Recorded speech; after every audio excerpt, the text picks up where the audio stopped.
The Bold Little Tailor.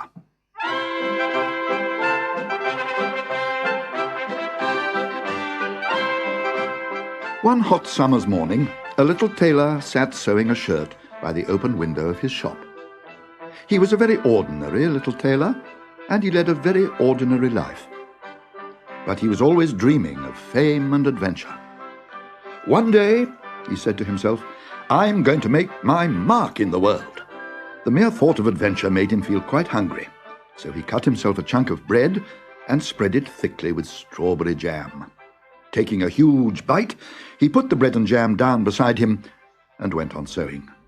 Just then, a swarm of bluebottles flew in through the window and made straight for the jam. "Buzz off!"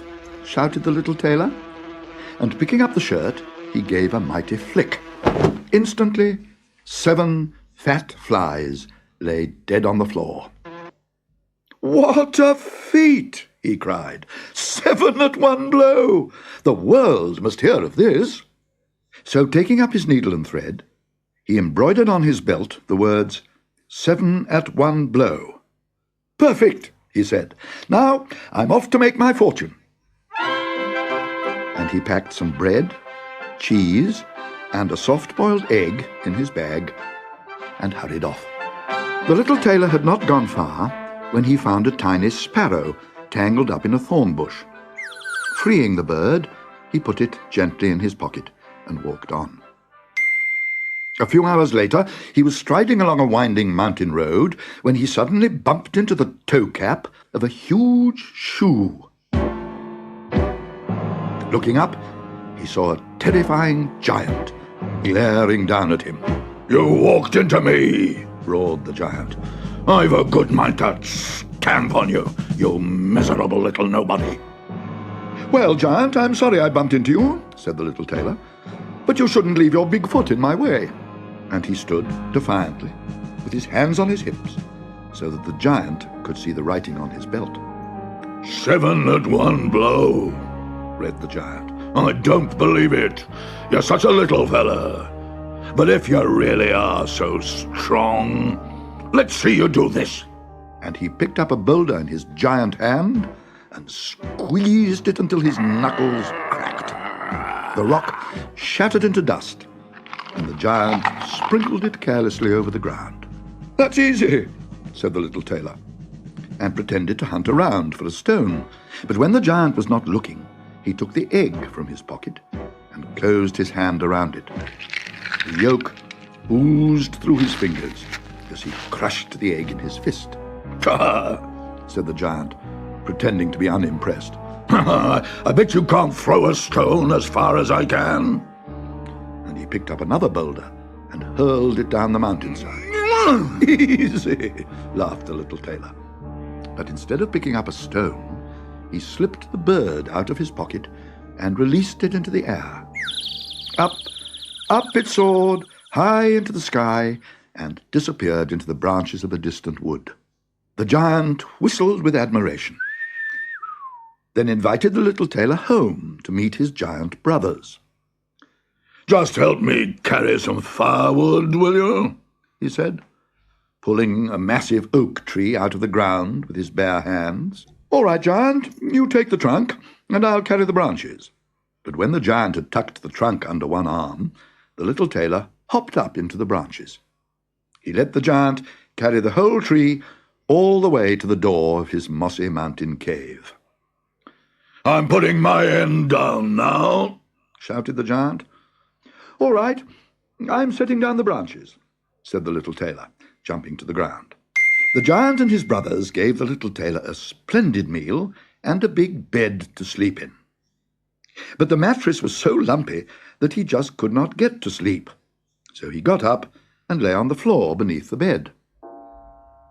On the stroke of midnight, the little tailor was suddenly woken by the sound of the giant's voices. 7 at one blow. We'll give him 7 at one blow. And they all raised their clubs and smashed them down savagely onto the mattress. Curled up under the bed, the poor little tailor was afraid to make a sound. Then the giants went away, and his courage returned. When they were safely tucked up in their beds and fast asleep, he burst into their room, drew himself up to his full height, and putting his hands on his hips, shouted, "So, you thought you could kill me, did you? I, who have killed 7 at one blow?" The giants woke with a start and were so terrified to find the tailor still alive that they leapt out of bed, ran out of the cave, and were never seen again. The local people were so pleased that the giants had gone that news of the tailor's exploits soon spread throughout the land. Even the king read about the giant slayer. "If he can kill 7 at one blow," thought the king, "then he can easily kill those 2 ogres running riot in the royal forest. Bring him here, and I'll make him commander of the army." 3 days later, the little tailor led the king's army to the edge of the royal forest. Then he took off his jacket, rolled up his shirt sleeves, and marched into the forest alone.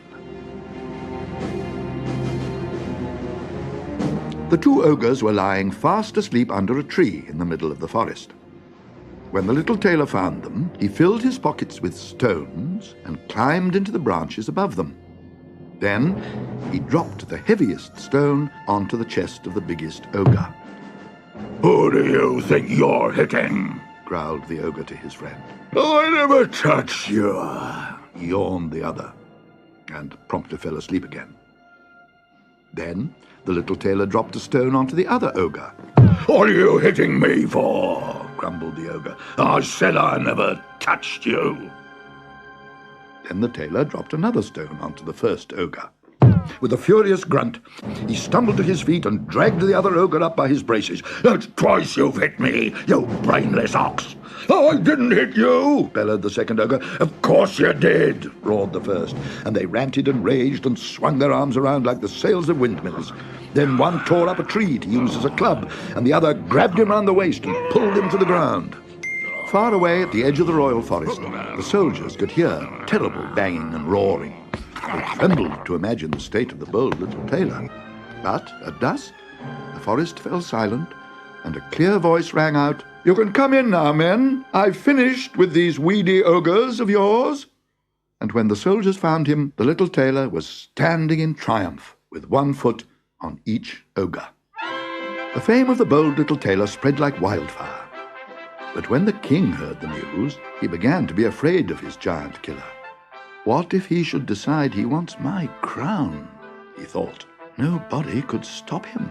He decided to send the tailor to certain death.